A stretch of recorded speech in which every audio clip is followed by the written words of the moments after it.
Welcome to Day 2 of the 2020 Naval History Conference, a joint event presented by the U.S. Naval Institute and the Stockdale Center at the U.S. Naval Academy. Our theme this year is sharing the story of the U.S. military through the camera lens. We hope you enjoyed yesterday's sessions and are excited about the day ahead. Thank you to the William M. Wood Foundation for sponsoring this conference. Their support for over 10 years has allowed us to bring this important and timely content to the midshipmen and the broader Naval Institute community. Today, we have another incredible lineup of speakers, and I'll throw it over to Midshipman Eddie Ramirez to get us started. Have a great day, and thanks for tuning in.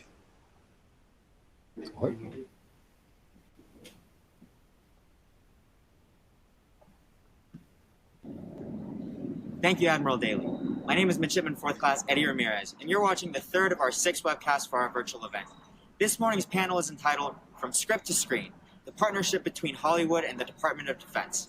Today's panelists will provide insights into this important relationship and their role in the process.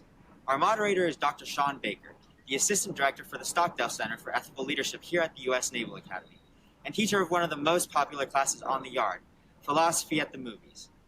Our distinguished panel today includes David Ayer, Rear Admiral Dennis Moynihan, and Lieutenant Colonel Glenn Roberts. Let me kick it over to Dr. Baker, who will introduce you to our panel. Take it away. Thank you, Eddie. I'm very glad to chair this panel. I'm very excited to get started. I would be remiss if I didn't mention that Eddie is a plebe here. He's also a member of the ethics debate team, another activity I do here at the Naval Academy. And he along with the other midshipmen on that team, make my life very easy as a coach. Very often, all I have to do is sit back and let them discuss. So thank you, Eddie. Appreciate that. And before we get started, I need to take care of a few housekeeping items, for lack of a better term. In case you need them, there are some tips for your best viewing experience under the resource list here on the page you're looking at. And also, just to let you know, we're going to split the time roughly half and half here between a discussion between us, the panelists here, and probably what will be the best part of the experience, Q&A toward the end of the session. And also, an amazing tip of the hat to the people producing this, Don Brown and Elite Studios. A recorded version of this will be due, or will be available at the same link that you used to get to this feed roughly 24 hours from now. So be sure to check back anytime to review what you've seen, and we'll hopefully have a fruitful session here. Now, in order to get started, I would like to go around the horn with all of our participants and have them introduce themselves. I have some very nice introductions here that were written up by Don, but I think it would probably be a better idea to have everybody here tell us about themselves and their connection not only with the film industry, but obviously with the military. So I will start with our writer, director, producer, David Ayer. David, could you tell us, give us a bio? Tell us about yourself. Absolutely, thank you. I'm a writer, producer, director, and a former Navy submarine sonarman. Served on a fast attack during the Cold War. Bipolar world, kind of missed out a little bit. And somehow transitioned into this very unusual career field. Thank you. Very interesting backgrounder for you. It's a great connection. Went from service into the film industry. So you've got a unique background there, and I'm looking forward to asking you some questions about that. And also looking at a clip you've provided for us from one of your earlier films, U-571. All right, thank you.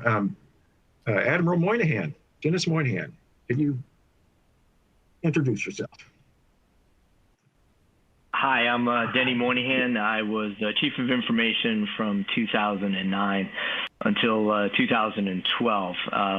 Currently, I'm serving in the corporate world. I work at Quest Diagnostics. I was in the Navy for 26 years, and when I was on active duty, anytime Admiral Daly called, I always dropped what I was doing, and I find myself still doing that in my next my next life. So I'm happy to be here, Dr. Baker. And David, nice to meet you.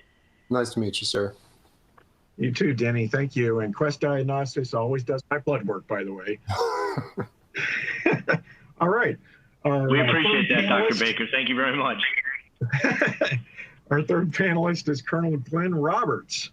Works with the DoD. He's got an unenviable position, I think, being kind of the go-to guy when the entertainment industry wants to deal with any branch of the service, it looks like. But before that, he was a entertainment liaison officer in Los Angeles with the Air Force. Colonel, can you introduce yourself as well?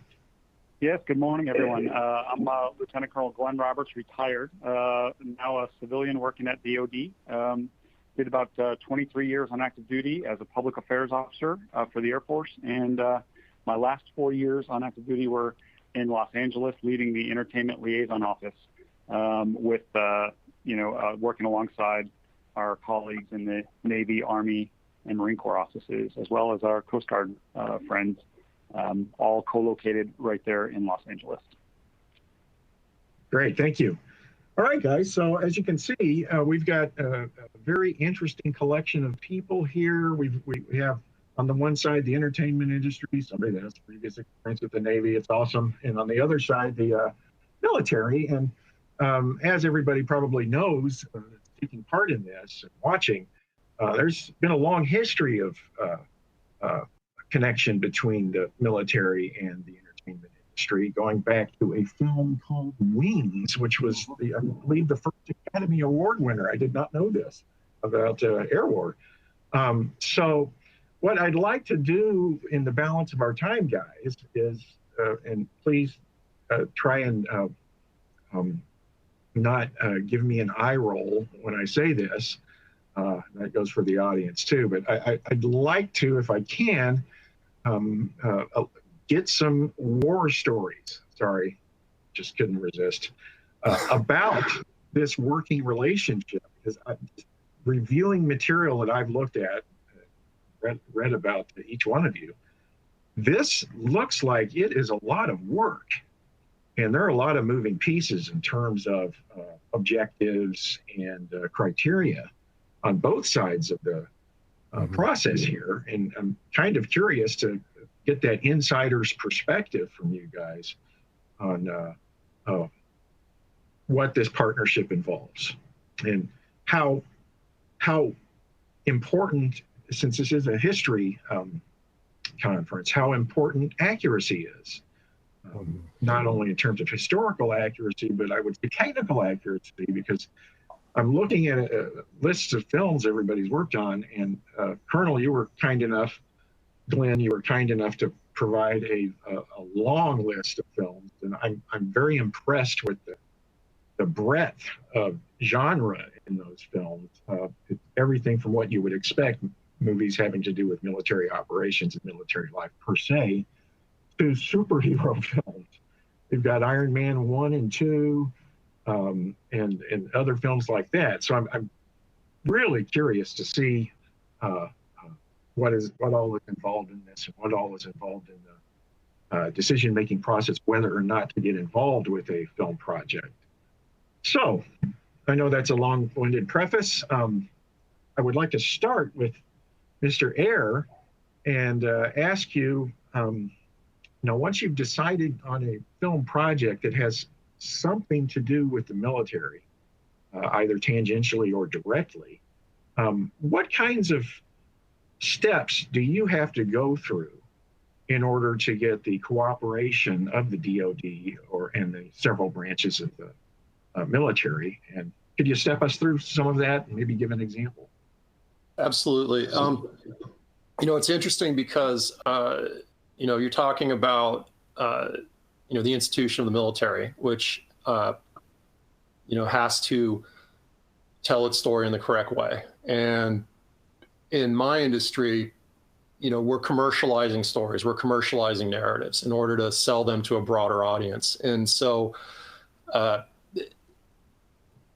unfortunately, it's not like the past where a lot of directors, a lot of people in the industry had served in the military and were very familiar with the culture. And what I run into is a lot of producers, a lot of my colleagues, because they haven't, lived in the military or had those experiences, don't necessarily understand the culture or the requirements of the military or how detailed and specific things can be. I think one of the requirements is the opportunity to kill lines in a script. Let's say if something is inappropriate or misrepresents the services, it shouldn't be in a movie that DoD supports. And so part of the initial process is submitting the script, reviewing it. The public affairs shops are really outstanding. Every PAO I've worked with has really understood both how to navigate DoD, but also how to navigate Hollywood, which can be equally complex and Byzantine.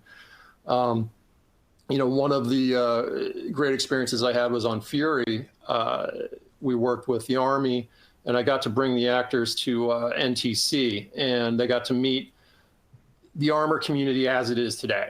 And, as those in the military know, history, legacy, stories are all part of everyone's journey through the military. You feel very connected to history. And it was great for them to see that tankers are tankers, kind of regardless of time and place. And they were really welcomed. The same thing with other projects I've worked on.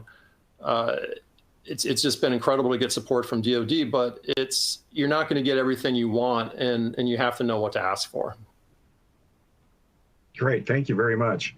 On that note, I was wondering how much emphasis the DoD does put on that, for lack of a better term, that oversight on the script. Curious to see, because you're right, naturally, DoD and services want to present themselves well, certainly, and certainly don't want to be misrepresented in films. So I'm curious as to the amount of back and forth there is on scripting. So that's a question not only for you, David, but also for Denny and Glenn. Denny, could you give us some insight on that aspect of the interaction, script writing? Well, I think a common theme here through this entire hour, Dr. Baker, is going to be collaboration and meeting in the middle. Folks like David may come to DoD or to the service with a script, and we want to work with them, but it also has to be credible to the audience on the inside. And we all want the same thing. So there may be a script that starts at one place. It needs to be credible, but on the other side, it also needs to be somewhat entertaining. So a lot of folks who are producing movies, they're not there to make historical documentaries. So yes, it has to be credible, but there also has to be a little bit of entertainment to it as well. And, to the folks on the military side, they've got to realize there's some give and there's some take, and you have to understand where you're willing to give and where you need to take, especially when it comes to script writing. Good, thank you. Colonel Roberts, could you pitch in there? Sure. I think one of the big things, the best place to start with this is to explain kind of why we do what we do. And that's really to inform and educate the public on the roles and missions of the Department of Defense. So that's kind of where it starts, right? When we look at a script, we are really asking the question, does this inform and educate the public more than entertain? My aspect is entertainment's great and we want it to entertain, but our real core mission is to inform and educate. So when we're looking at a script, we're looking to see ultimately, does it line up with the core values of the military and the services? For the Navy, honor, courage, and commitment. For the Air Force, integrity, service, and excellence. That's really what we look for. And we're not out to change their narrative. We're not out to change the story. We go to great pains to make sure that filmmakers understand that we're not out there to actually change their story or to impact it, but we just want to assist in adding, a meaningful portrayal, an accurate portrayal, and a credible portrayal. And so that's kind of where it goes for us. Is it goes back to core values. Some we know off the top we're just not going to be able to support, and that's okay. And we're always available for cursory support, even if we don't support officially. Offline, we have, our folks are always willing to sit down and work with screenwriters, even if we know we can't formally assist in the production. We're there to answer questions. We're there to help guide, here's script as far as dialogue would go, as far as settings and props, you name it. I think they go through the entire gamut, but ultimately it all comes back to informing and educating the public and making sure that the script aligns with our core values. And if it, as the Admiral said, there's a lot of collaboration involved, a lot of back and forth. It's not even really a form of negotiation. It's never been anything other than cordial that I've seen, but it's a fantastic opportunity. And most often the screenwriters or the directors and the producers that we work with we have great relationships, and it's very much a give and take. And the last thing I would say is it's okay if you have someone who does not, who is not trying to, who is portrayed as a villain in their active duty. That does not automatically disqualify us as long as the overall theme comes back to, for us, it upholds the core values of that service. Great, thank you very much. On that, following up on that theme, have you ever had, and this is for you, Colonel Roberts, have you ever had a case where, or has DoD ever had a case where maybe there's more than one service involved in the process of working with the filmmaker, and they have differing opinions on whether or not there should be cooperation with that production? Have you ever had anything like that happen, and how do you mediate that? We have, and in fact, I've had that. There was a movie I was involved with probably back in 2015, 2016 that initially started out with two services. One of the services decided, for a variety of reasons, that it just wasn't a narrative that they wanted to portray among their service. We felt that the Air Force at the time, it was still portraying a positive Air Force portrayal. It wasn't a negative portrayal of the other service. It just wasn't offering them a positive portrayal. And they're a very small office, and they had to kind of determine among what resources they have available, and they opted to not support the production, but it went through anyway with the support of the Air Force. That happens from time to time. Again, as we said, it's always, we work very, very closely together, all of the services. I can't say enough the amount of teamwork, and I'll point to the success story of Lone Survivor. The story of the Navy SEAL, true life story, that was filmed on an Air Force base in Albuquerque, New Mexico, with Army assets to represent a Navy SEAL.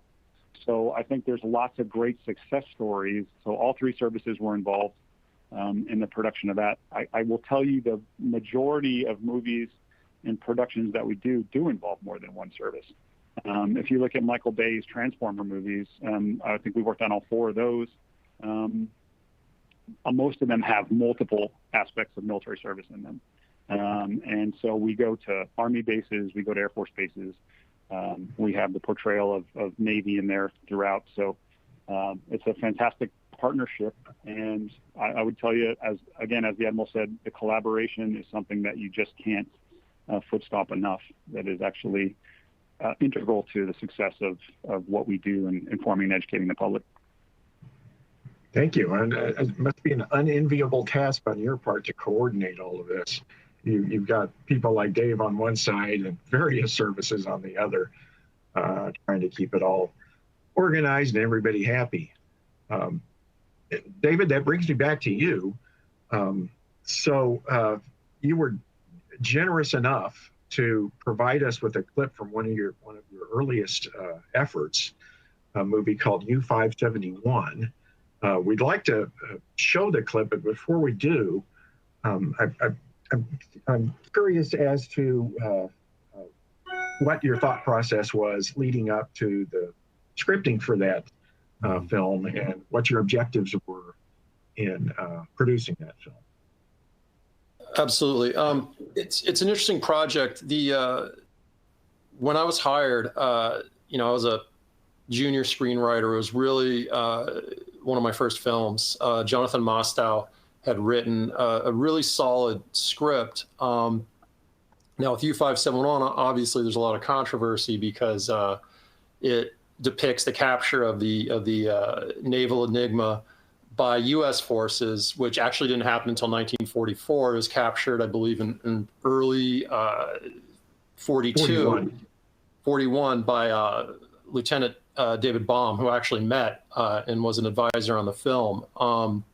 It wasn't my lane necessarily to change that aspect of it, but what I felt I brought to the table was tone, culture, character. My grandfather was a 30-year officer, retired submariner, served in World War II, and so I grew up around the stories and the lore, and I wanted to represent the nature and character of the men that went to sea on these boats and fought on our behalf. And as far as the clip goes, as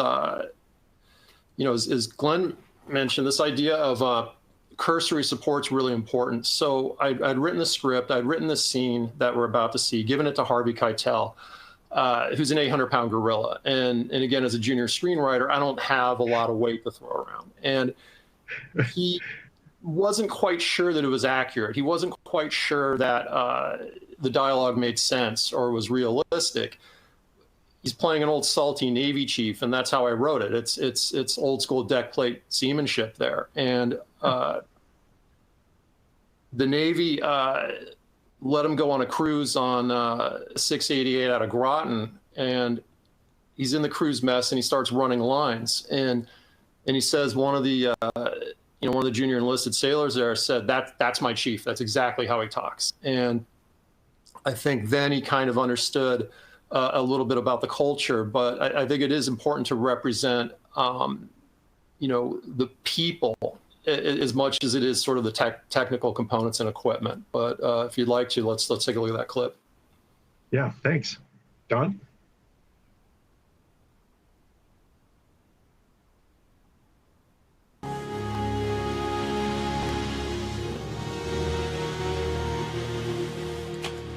This is crazy.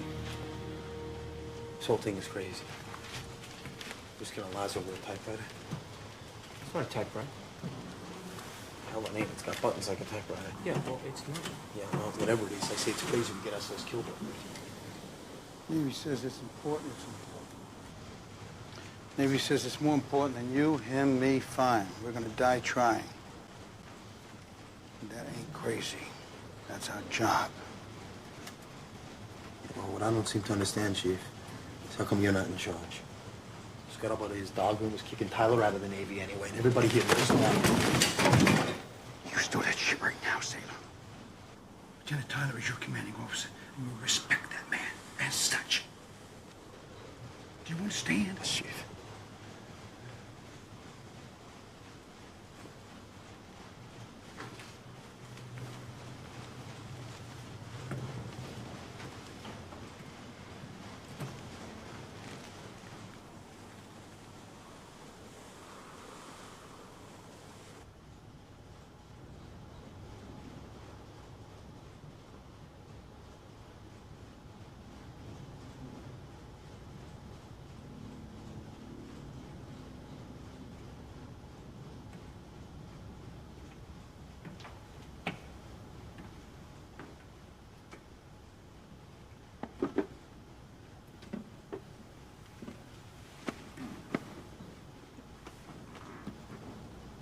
Look at them some bitches. Know my pop was a fisherman? And this old 60-footer, he'd run all over the Gulf. Noisy two-stroke diesel. Rotten to the gunnels, that thing. I mean, I could scrub that deck 3 times a day and it still stunk like fish. I swore I'd never skip her boat like that, Chief. I saw myself standing on the bridge of a battleship. A real sea captain. Mr. Tyler, permission to speak freely. Of course, Chief. This is the Navy. where a commanding officer is a mighty and terrible thing. A man to be feared and respected, all-knowing, all-powerful. Don't you dare say what you said to the boys back there again, I don't know. Those 3 words will kill a crew, dead as a depth charge. You're the skipper now. And the skipper always knows what to do, whether he does or not.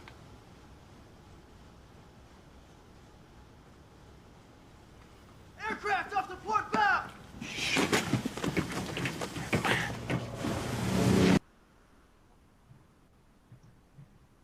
All right, thanks, Dave. That's a great clip. It does really drive home a point I think you mentioned.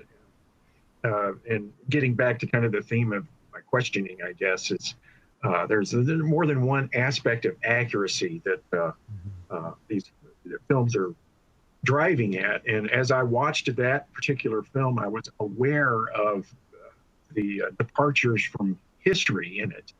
But I was also very much aware of the effort you put toward displaying accurately the relationship between a young and relatively inexperienced officer and his chief, as well as the people under him.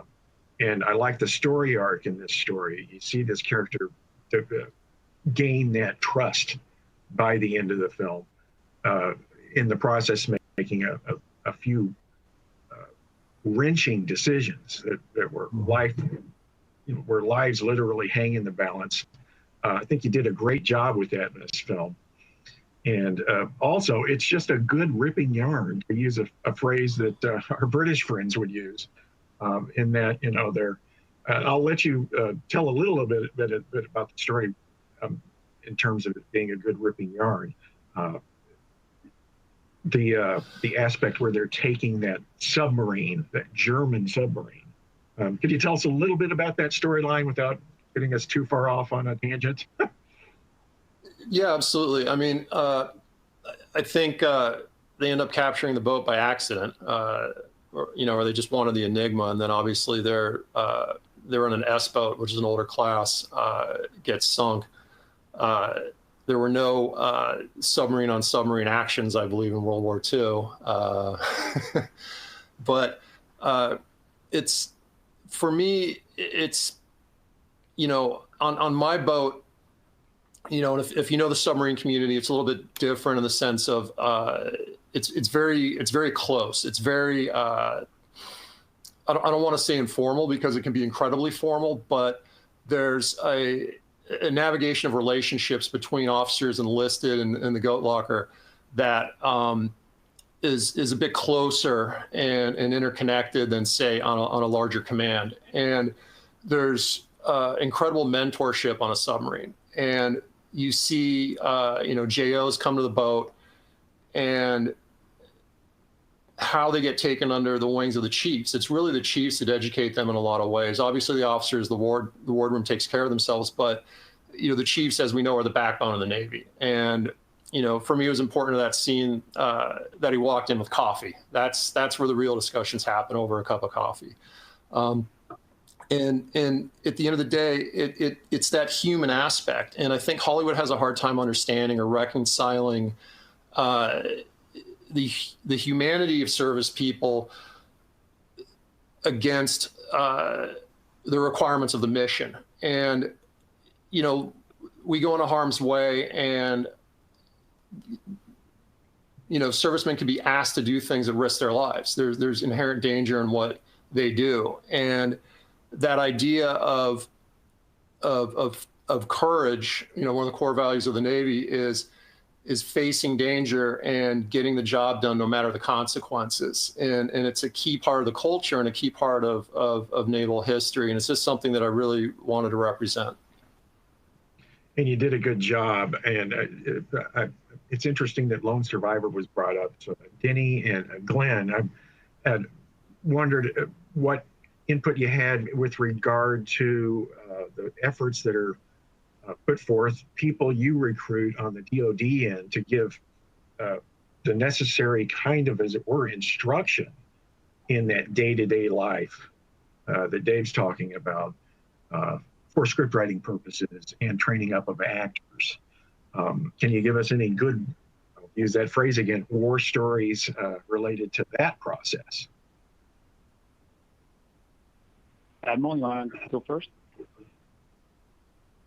In the case of Lone Survivor, Peter Berg was the producer for that film, and Peter knew all of the families incredibly well before the movie. So there wasn't a lot of prep work that needed to be done on our end to help Peter be able to tell that story. He had deep knowledge. But I would like to follow on something that David was saying. And if you're a midshipman or if you're on active duty and you're watching this thing, there are two words that I'd like to touch on. It's access matters. David needs access to tell the story.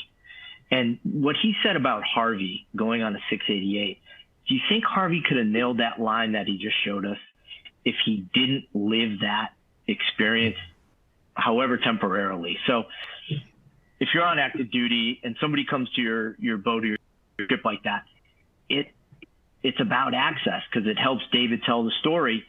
And on the back end, it matters. It matters to the credibility of David's final product.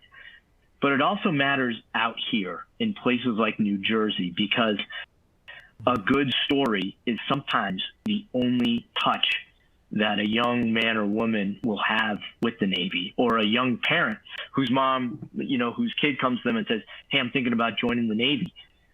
David's the one that tells that story. So the more we can give him access, his finished product really and truly matters. And I know it's a lot of hard work sometimes, but the final product, when done well, it really makes a difference. So, Glenn, over to you. Oh, thank you, Admiral.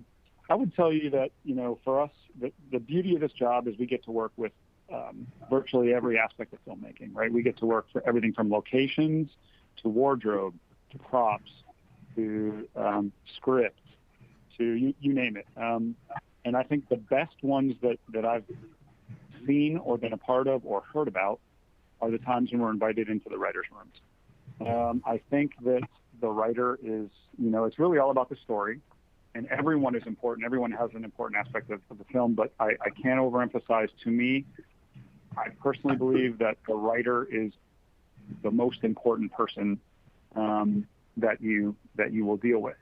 And the best ones that I've seen, we have been invited into several production, several movies where we're able to sit in with the writers in the writer's room in the early stages.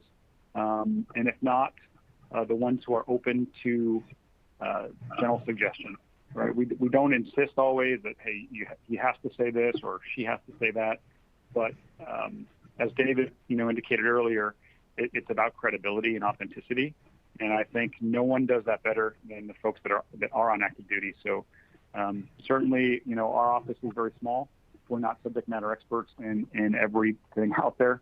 So we reach out frequently. I've got a very thick Rolodex of people that we reach out to, all the services do, of folks that we reach out to that are operators, that are the people that are doing the work and that know this best. One that comes to mind, Anne Hathaway was doing a play. It was a Broadway play called Grounded about an Air Force, a female Air Force F-16 pilot who becomes a drone pilot. And we took her up to Nellis Air Force Base, and she spent a day with just surrounded with female fighter pilots from 7 in the morning till 6 at night. And the feedback that we had was just an incredible transformative experience where she was able to understand, and experience firsthand kind of how that worked. We did that as well with Captain Marvel, with Brie Larson, out at Nellis Air Force Base as well, training for her role for Captain Marvel. She flew with the Thunderbirds. She was able to do a lot of different things, spent some time with Brigadier General Jeannie Leavitt of the Air Force. And we think that helped tell a great story of a courageous Air Force pilot. So anytime we can get involved with the writing or to help with credibility and authenticity, that's definitely what we're here for. Great. Thank you, Carl. We are at the 9:30 mark, folks. So I'm under instructions to start Q&A here, and I can tell you right now, we have a whole bunch of excellent questions. So I am going to scroll through them and hit as many as I can in the balance of the time we have here. So the first one comes from Ken Campbell, and this is for you, Dave. It says, many of your films feature the police, and in some, as in the film End of Watch, have explicitly former military. Mm-hmm. Do you feel there is a natural overlap in the type of stories that can be told by both groups, or is it a consequence of other factors? And I don't want any, and he ends up saying this, and I don't care what anyone says, I liked Suicide Squad. Copy that. Take that one, Dave. Well, obviously, there are similarities between military and law enforcement, and uniformed services, facing danger, the idea of service. You are sort of sacrificing a lot of normal things in civilian life in order to do these jobs. There's a common culture and discipline aspect, the hierarchy, the ranks, the structure, and a lot of former military folks definitely end up in law enforcement. But it's like anything. It's important for me to represent, the culture, to honor the people who wear the badge or honor the people that wear the uniform. And it is funny. I do use a lot of veterans in my work. I bring them on as technical consultants. I make them into actors, throw them in front of the camera and give them lines and watch them squirm. It's that thing that, as a veteran, I was given incredible opportunities, and I like to pay it forward. An example of that is on Fury. My lead military advisor, Kevin Vance, is a former member of the Navy Special Warfare community. And it might seem counterintuitive to put a guy like that in charge of a World War II tank movie, but I knew I made the right call when he showed up with the training plan, and it was a binder that thick. You know how those guys do it. They really dirt dive and really plan, and is kind of the perfect person to do all the complex organization. Great. That's great. I have another good question from Jen's son. This one probably is best for Glenn or Denny to address.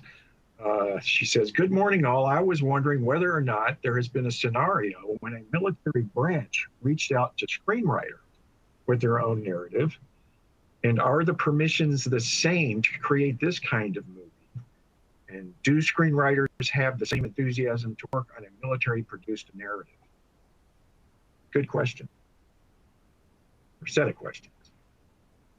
Glenn, you want to take that one? Sure, Admiral. Thank you. So I would say for us, there's two aspects of our job. It's to project and protect the image of the Department of Defense and the men and women in the Department of Defense in the entertainment sphere.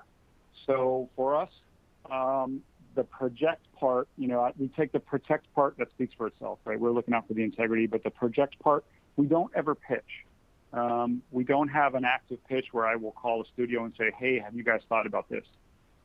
We do often, engage in our relationships with the studios, in our relationship with specific directors, writers, producers. When we're on a project, it seems often one leads to another. And, we will give gentle nudges or recommendations. We'll say, hey, have you looked at, for instance, the Space Force is brand new. So this is a new aspect of, we don't have any Space Force projects yet. So when I talk to people, I say, hey, have you thought about maybe looking at something in the realm of space? But really, it's nothing beyond that. We are not in the business of pitching films or narratives, but we are certainly in the business of assisting to make that film better. And it's also important to note that's at no cost to the taxpayer, right? So that was just one last point I wanted to make, was that when we do work with filmmakers and studios, they pay for all the associated costs. So the job that we do is we don't charge them for any advice or counsel or anything else that we provide. Assets, if they're training assets and they're happening already, they're certainly allowed to come film those at no cost. But if they are asking for us to generate a mission or to utilize a long-term asset, then certainly we charge the studios for that cost. Good, thank you. Yes, it does. Thank you very much. You want to have a good example of that give and take and the no charge when we were having initial discussions about Captain Phillips. The requirements that were asked of the producers and the director were, we need 5 DDGs and a big deck amphib in Europe for 4 weeks. And at the time, I think we had 1 or 2 ships overall in the Mediterranean. So that was the ask, and where we came to was, hey, we can give you most of that, but it's off the coast of Norfolk because it's a training exercise. And it worked very well. But that's a great example of it's at no cost, and the relationship that you need to have on both sides to make it really work. Good, thanks. And here's an interesting question. It's more simply a technical question, but it's one that certainly comes to mind every time I watch any film that has to do with the military and warfare. And this one comes from Ron Birdie. It says, I'm always fascinated by the sets and the battle scenes.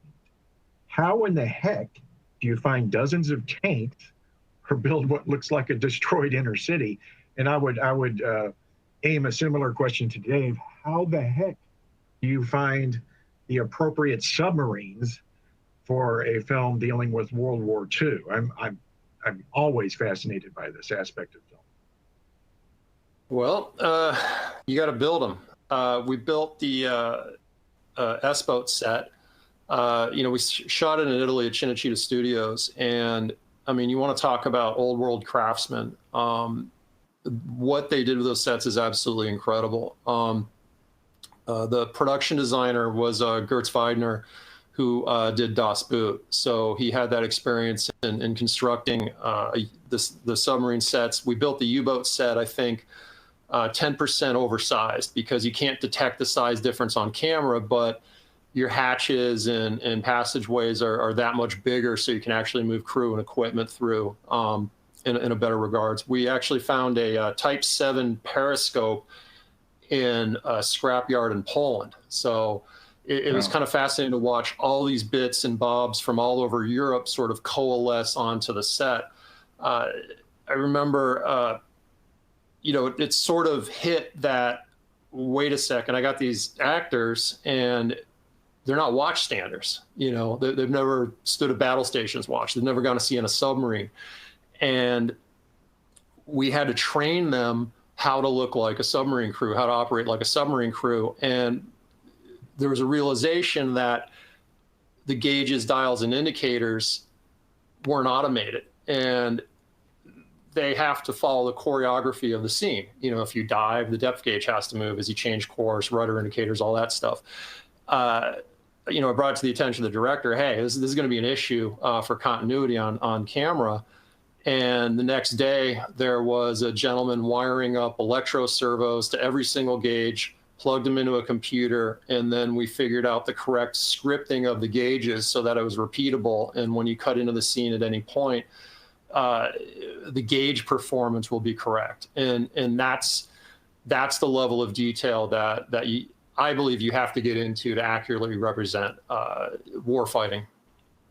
Yes, that's incredible. I have another one. This is directed to you, Dave, but I think Glenn and Denny, you could probably hint this one as well. It comes from Nicholas Clock, and he says, how often does classified or privileged information become a point of conflict between Hollywood and the military, making a film? And have you yourself ever experienced anything like that in your career? Wow. I mean, if you've had a clearance, you're pretty well trained on go, no-go areas and security. And obviously there's different kinds, there's TTP, there's things like that. So there are things that you break a little bit so that you're not revealing anything you should to a potential adversary. I think it's obviously incredibly important to protect a lot of information out there. And at the end of the day, you can kind of fudge things for the audience because they don't necessarily know the truth of the situation. So as long as it feels accurate, I think you're pretty good to go. Good. Glenn or Dennis? Sure. For me, when I read a script to see if we can support, there's 4 things that I look for each time. And the first is security. So security meaning classification, or just meaning, is it giving away, as David said, TTP, tactic, techniques, procedures. We want to be credible and authentic, but just as David noted, it's not something that we want to share with adversaries. So we keep a close watch on the security aspect. We also look for accuracy. Is it accurate? Does it portray it in an authentic way? Policy, is it within the Department of Defense policy? Is what's being portrayed, does it show that we're in policy? And again, it can go outside the lines as long as it upholds in the end the policy and the integrity of the service. And then last is propriety. Is it proper? Is it the right thing to do? Does it really portray military in the right way? And so again, when I'm reading those 4 things, security, accuracy, policy, and propriety, and security is at the head of that list. And so I'd tell you, when we read scripts, there's times we go, wow, that's really close to something. And most often when you talk to the writers and the directors, you're able to work that out, just as David said, especially if they're looking to partner with the Department of Defense. They understand. And I've never heard of a situation where it was anything other than cordial discussion, and usually gets resolved very quickly. Great, thank you. I have another question here, and I'm going to add just a little bit to it. This is an interesting one. Can you give an example, if there is one, where the DoD has killed a project, not just not participated, but stopped production? And I guess my follow-on question for that is, if there isn't one where a project was killed, is there a good example of one that cooperation ceased because of the content? So I can't give any examples. I'll start. Go ahead. Please do. Please do. I think both the previous question ties into this question, and that is, Glenn laid out the review process. But behind that, there's also the who are you working with process, and getting to know the people that are behind the project. And if you do both of those things, you'll work with people who are not looking to endanger national security. They're not looking to get anybody hurt. So no, I'm not aware of any projects that we had to kill, but that's also because I think we had great people like Glenn and Phil Strube before him, and in Los Angeles we had our own people who they have conversations and they have relationships on the front end, so that you don't get to these kind of problems on the back end. There's plenty of common ground you can find to do something that is both entertaining and is credible. Great, thanks. I appreciate that.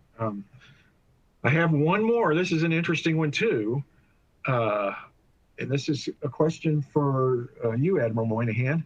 How does the military deal, and this is Roger Stahl, by the way, providing this question. How does the military deal with the suggestion of war crimes? I'm thinking about Marcus Luttrell's book, where the CO suggests they killed the captured goat herders. This suggestion goes missing from the film. This change seems like it compromises the principle of authenticity. What do you think of that?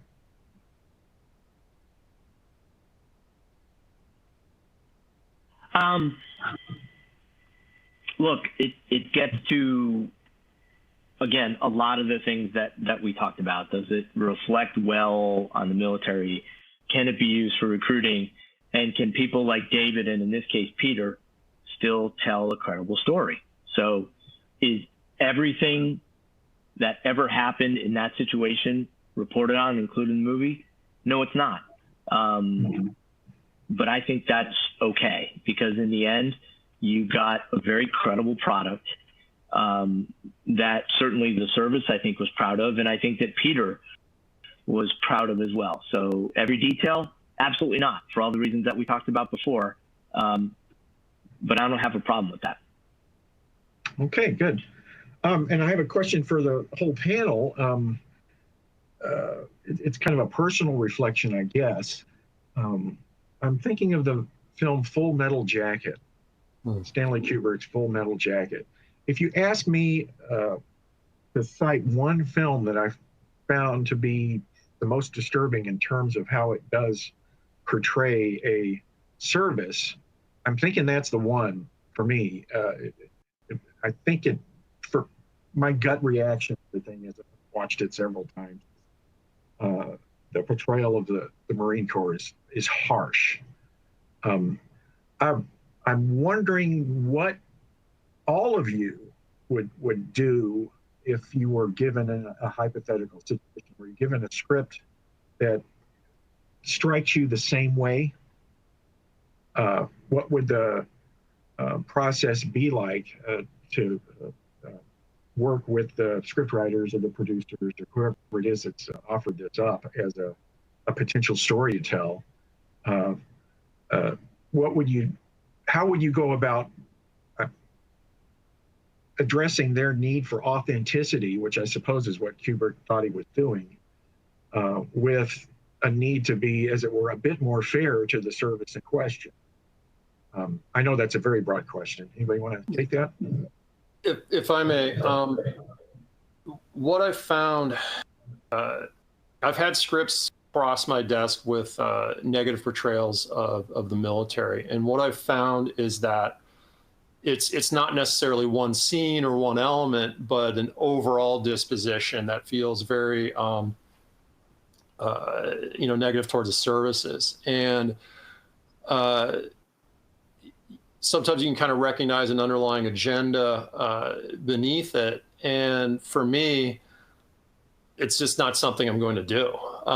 It's not something I'm interested in portraying. It's I've had, personal skin in the game. And again, my family history and just knowing so many awesome active duty people, and it's a great community. And the military is one of the few places in our society now where values are important, ethics are important, bearing is important. Developing yourself, being a good person, being held to higher standards. And, I think that's something that should be honored and not bilged. Thank you, Dave. Denny? I think when when the military is approached with a project, there's two things they need to think through. The first is, how can we get to yes? And you always want to try to do that. But then you also have to think about, what are your principles and what are you not willing to stand for? And sometimes you can't get there because that project is not in line with what you stand for, and you have to be willing to walk away. So you try to get to yes, but you have to be willing to walk away, and maybe that project gets done, but it gets done without your support. Thank you. Colonel Roberts. Yes, very similar answer to Admiral Moynihan. I think it's important to acknowledge that the Department of Defense, we have a perspective on how we would like our, films to appear and how we would like to be portrayed, but that is our perspective. It's equally important to acknowledge and respect artists and filmmakers and their perspective on how they would like to portray their own art. And it may just, as the Admiral said, it's a simple matter of we're not able to support things outside of our right and left limits. of what we know to accurately portray us. But, it's a whole different conversation as to whether or not, you'd asked earlier if we killed the project. I would say not to my knowledge ever. There are many projects die because they lack funding or distribution. Some, admittedly, we, wipe our brow and say, wow, that was, it's a good thing that one didn't make it because it really wasn't a good portrayal. But there are others that are great projects that I've seen time and time again that just can't quite get over the hump. They can't get that filming or distribution, or rather funding and distribution. So all that to say, to me, we don't own the every military story out there. We provide a perspective. I think it is the most credible and accurate perspective. But sometimes people just want to be entertained. Sometimes artists just want to make art for art's sake, and that certainly has a place as well. Thank you very much. Now, I have a two-part question. This is going to have to be the last one because not only is it good, but we're running out of time. It's from Frank W. Hunt. And I'm kind of carve up his question into two. It actually reads, what film or documentary is the best example of cooperation between Hollywood and the DoD? I think there's a two-parter there. You can ask that question about documentaries exclusively, and you can ask it about fictional films. So I'll throw that out to everybody there. And in your opinion, which one do you think, which documentary and which fictional film kind of knocked it out of the park, in your opinions, with regard to that cooperation and the end product being a compelling and quality product? I mean, I'll jump on something. In the documentary space, I would say Victory at Sea. That's a classic. It's the saga of the Navy in World War II, made with Navy cooperation, made with Hollywood A-list talent, and it's something that holds up to this day. Yeah, it is outstanding. That's a great example. Denny, do you have one? I'll go on the movie front, and it's the one that I know, and it's fairly recent, and that is Captain Phillips. Just the relentless attention to detail to getting it right and to portraying the Navy in the way that the Navy wanted to be portrayed. That to me is the most recent great example of a movie where the Navy and the service were reflected well, and the producers on the other side just did a phenomenal job. Another great choice, yes. Colonel Roberts, top that one. So it pains me as an Air Force guy to say this, but I will tell you that I've got to pick the most iconic military movie of in pop culture in the last few decades, and that's Top Gun. I think the Navy does it right. I got to commend Russ Coons and his team out there in Los Angeles. Captain Russ Coons and his folks just do a fantastic job. They wrapped Top Gun Maverick. The only reason that movie was able to be made was through the support of the Navy, and that was a 2.5-year journey that they did. I was not a part of that. I came in afterwards, but it's amazing the amount of work in a 2.5-year journey to get that film, to get that on film, and that's a movie that begs to be seen on the big screen, and that will be coming out in June. It's been pushed back due to COVID, but I just think the Navy continues to do a fantastic job. I'm proud of all the services, the Air Force with Captain Marvel and some of the big blockbusters they've done, the Army with 12 Strong, and I know they're working on 3 projects right now that are all very live, true to life stories. And so I just think that for me, Top Gun is kind of, so many people that have served in the last 2.5 decades were influenced by that movie. And I just think that's a perfect example of collaboration between the Department of Defense and the entertainment realm.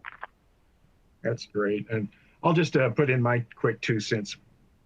No surprise, probably this one is probably picked very frequently as being one that's just ended up being a fantastic product. Saving Private Ryan. I think the opening sequence alone is gold in terms of that theme that was brought up earlier by David, giving people that haven't served in this modern environment where you have a civilian military divide, a real feel for what the experience is like. I remember reading stories of veterans of World War II, both in the Pacific and in the European theater, saying they had to get up and leave before that sequence even ended because it brought it back so strongly. So that's one. Another more recent one, I was really impressed with Greyhound, the adaptation of the C.S. Forester novel. A great portrayal of the amount of mental focus that you need in that kind of environment, and the fact that there is no let up and there is no room for error. I think they did a fantastic job with that one. All right, guys, it is already past our time a little bit here. I've really enjoyed this panel. You guys are fantastic. Great input, great questions from all of our viewers. There were many more than we could possibly get to. So I just want to remind everybody that you can review this, revisit this again in about 24 hours at the same link that you were provided to get here in the first place. And I'd also like to let everybody know, if you can just let me grab something, that there is, in eye rolls again, guys, here at the end of the thing. This is a double feature in a way.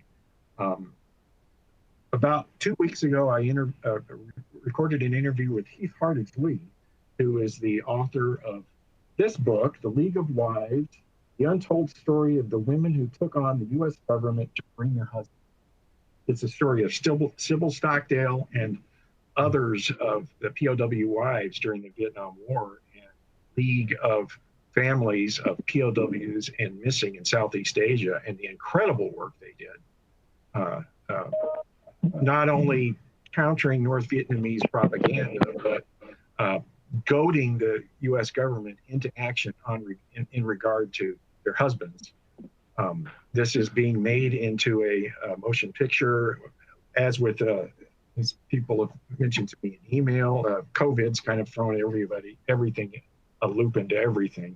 But it is in process, and it's Reese Witherspoon's film company, Hello Sunshine, that's working this one. So I interviewed Heath. And she tells us, gives us a background of that story, as well as some insight into that very difficult but challenging and also rewarding process that you guys have talked about here for the last hour, generating a film script, in her case, from an entire book. But it's I encourage everybody to see that. You should see a link here pop up somewhere to that recorded interview. And with that, I will say goodbye to everybody and have a great day. And please do enjoy the rest of the today's events. And Dave, Denny, and Glenn, thank you very much.